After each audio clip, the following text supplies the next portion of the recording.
Hello and welcome back to asset guide YouTube channel. आज के इस वीडियो में हम ओईएस क्रिप्टो के रेगुलेशन से रिलेटेड सीरीज एक बना रहे हैं, जिसके अंदर ओईएस क्रिप्टो को रेगुलेशन से रिलेटेड क्या क्या दिक्कतें आ रही हैं या फिर क्या क्या चैलेंजेस हैं, उन सभी की बात करेंगे।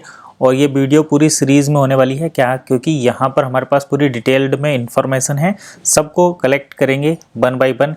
तो वीडियो लंबा ना हो इसलिए मैं इसको एक सीरीज के थ्रू कनेक्ट करूँगा। आज ये इसका पहला पार्ट रहेगा, रेगुलेशन क्लासिफिकेशन, और इसमें क्या क्या दिक्कतें आई हैं, क्या क्या चैलेंजेस हैं वो कवर करेंगे। इसके बाद अलग अलग कंट्री वाइज क्या रेगुलेशन अथॉरिटी हैं, क्या मतलब किस क्या क्या रूल्स होते हैं, तो वो सारी हम यहाँ पर कवर करेंगे। तो चलिए शुरू करते हैं। सबसे पहले तो हम रेगुलेशन क्लासिफिकेशन करते हैं ओईएस क्रिप्टो का। तो देखिए, कोई भी कंपनी जब क्रिप्टो करेंसी या कोई टोकन लॉन्च करती है तो उसमें दो कंडीशन आती हैं, जैसा कि यहाँ पर आप देख भी सकते हैं, सिक्योरिटी वर्सेस यूटिलिटी टोकन।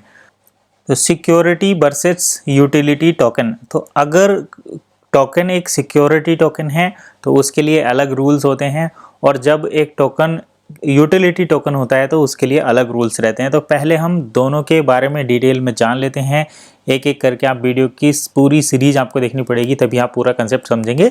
तो सबसे पहले अगर हम सिक्योरिटी टोकन की बात करें तो regulation differ based on whether ओईएस crypto is considered A security token और यूटिलिटी टोकन। तो जो रेगुलेशन है वो इस बात पर डिफर करते हैं, इस बात पर भिन्न होते हैं कि यूटिलिटी टोकन है या सिक्योरिटी टोकन है।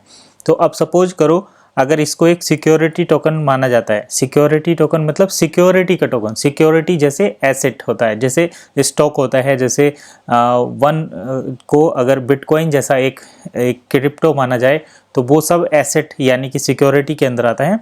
तो इस टाइप की सिक्योरिटी अगर है तो इसको अप्रूवल की ज़रूरत पड़ेगी फ्रॉम फाइनेंशियल रेगुलेटर। तो अगर ये एक सिक्योरिटी टोकन है तो इसको फाइनेंशियल रेगुलेटर से अप्रूवल की ज़रूरत पड़ेगी। और ये फाइनेंशियल रेगुलेटर क्या होते हैं, जैसे कि सेबी होता है इंडिया में, एसईसी होता है यूनाइटेड स्टेट में, और ईएसएमए होता है यूरोपियन यूनियन में। तो ये फाइनेंशियल रेगुलेटर हैं, इनके थ्रू अप्रूव होना ज़रूरी होता है अगर वन एक सिक्योरिटी टोकन है। क्योंकि आप लोगों के मन में सबसे बड़ा सवाल यही चलता है कि वन आखिर एक्सचेंज पर आ क्यों नहीं रहा है। तो उसका रीज़न ये है कि अगर ये सिक्योरिटी टोकन है तो इसको जो है इन जैसे भारत में सेबी से, यूनाइटेड स्टेट में सिक्योरिटी एंड एक्सचेंज कमीशन से, और यूरोप में ईएसएमए से अप्रूवल मिलना ज़रूरी है। साथ के साथ इनको मीका कंप्लायंस को फुलफिल करना भी ज़रूरी है। तो मीका रूल्स, मीका जो है, मीका के तहत यूरोपियन यूनियन में जो मीका रेगुलेशंस हैं उसको all crypto asset must comply with specific rules regarding transparency, consumer protection and AML, anti money laundering. तो अगर आपको क्रिप्टो से रिलेटेड बिजनेस करना है तो सभी क्रिप्टो एसेट जो हैं, जैसे वन इकोसिस्टम एक क्रिप्टो कंपनी है और वो उसको क्रिप्टो के तौर पर कंसीडर किया जाए और क्रिप्टो के तौर पर उनको रेगुलेट किया जाए, तो यहाँ पर कुछ चीज़ें होनी ज़रूरी हैं, जैसे कि ट्रांसपेरेंसी होना क्लियर है। दूसरा, यहाँ पर कंज्यूमर प्रोटेक्शन की आपकी पॉलिसी होना ज़रूरी है, और एंटी मनी लॉन्ड्रिंग यानी कि इसको गलत तरीके से मनी लॉन्ड्रिंग के तौर पर इस्तेमाल ना किया जाए, उसकी पॉलिसी भी होना ज़रूरी है। तो ये अगर चीज़ें आपके पास हैं तब आपका पहला जो रेगुलेटरी क्लासिफिकेशन है वो कंप्लीट हो जाता है। मीका का क्या इम्पैक्ट पड़ेगा वो भी देख लेते हैं। चलिए, तो दो टॉपिक मैं इस पर कवर करूँगा। हालांकि काफ़ी बड़ी लिस्ट है मेरे पास, लेकिन मैं वन बाई वन करके ये कवर करता हूँ।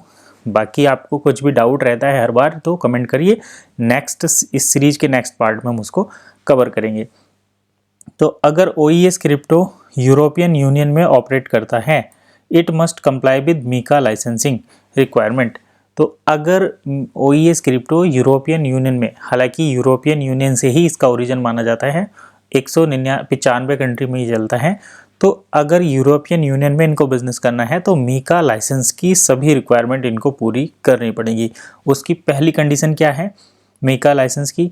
मीका लाइसेंस की पहली कंडीशन है वाइट पेपर डिस्क्लोजर। तो इनको अपना वाइट पेपर डिस्क्लोज करना पड़ेगा।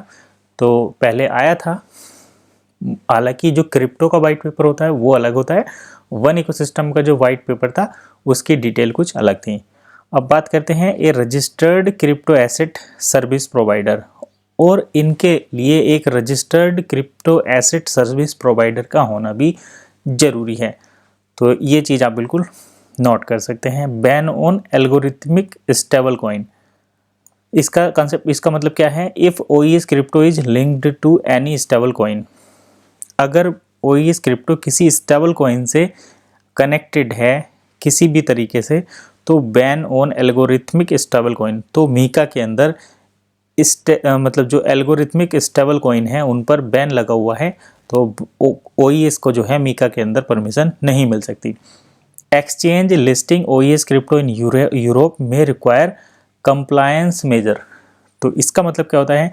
अगर यूरोप में OES कंपनी लिस्टेड होना चाहती है, लिस्ट अपने आप को कराना चाहती है, तो इनको कंप्लायंस मेजर पूरा करना पड़ेगा। यानी कि कंप्लायंस होता है एक जवाबदेही किसी टेक्नोलॉजी के प्रति, या फिर कंप्लायंस का बेसिकली जो लोगों की दिक्कतें रहती हैं उनको सुनकर हैंडल करके उसमें सुधार करना, वो सभी इसके अंदर आता है। तो मीका से रिलेटेड रूल जो है इनको कंप्लीट फुलफिल करने पड़ेंगे। तो ये तो हो गया रेगुलेटरी क्लासिफिकेशन। नेक्स्ट वीडियो में हम देखेंगे रेगुलेटरी चैलेंजेस क्या हैं, भारत में OES के लिए क्या रेगुलेटरी चैलेंजेस आ रहे हैं और US में क्या हैं। तो चलिए फिलहाल इस वीडियो में इतना ही, मिलेंगे नेक्स्ट वीडियो में, तब तक के लिए कीप वॉचिंग हैसेट गाइड।